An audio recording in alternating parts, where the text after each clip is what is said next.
दिलकश मौसीकी पर रक्स करता ये बाहिम्मत मोहम्मद सलीम है। नौशहर फिरोज के इलाके कहकाट के गांव साहब खान डायरी का रहायशी ये 15 साल नौजवान पैदाइश के वक्त ही टांगों से माजूर है, लेकिन उसने कभी हिम्मत का दामन नहीं छोड़ा और मेहनत मजदूरी के साथ खुश मिजाजी की मिसाल कायम कर दी। वो गधा गाड़ी पर 5 किलोमीटर दूर से पानी ड्रमों में भरकर लाता है और उन्हें फरोख्त करके घर वालों की किफालत करता है। मैं बचपन में जो मजदूर है, मैं इलाज नहीं करता हूँ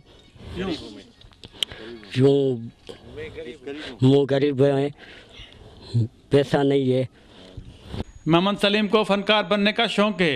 उसे गांव के बच्चे माजूर की वजह से तंग करते हैं, लेकिन वो मुन्नी बदनाम हुई और दीगर मकबूल गीत सुनाने के साथ रक्स करके बच्चों और बड़ों में खुशियां बिखेरता है।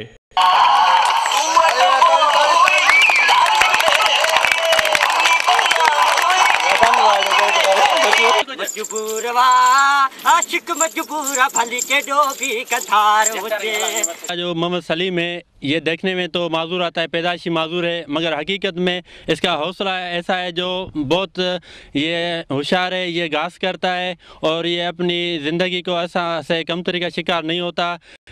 सलीम सबको नचा के खुश करता है। हम सलीम को बहुत तंग करते हैं, पर सलीम हमको दोस्त मानता है। गांव के मकीन मोहम्मद सलीम की हिम्मत, लगन और खुश मिजाजी की तारीफ करते नजर आते हैं। मोहम्मद सलीम डायरी जैसे बासलायत नौजवान हमारे माशरे के लिए एक मिसाल हैं, जो माजूर होने के बावजूद भी मजबूर नहीं है। हुकूमत को चाहिए कि वो मोहम्मद सलीम जैसे बासलायत अफराद की हिम्मत अफजाई के लिए इक़दामात करे। जाहिद राज पर समा, नौशहर फिरोज।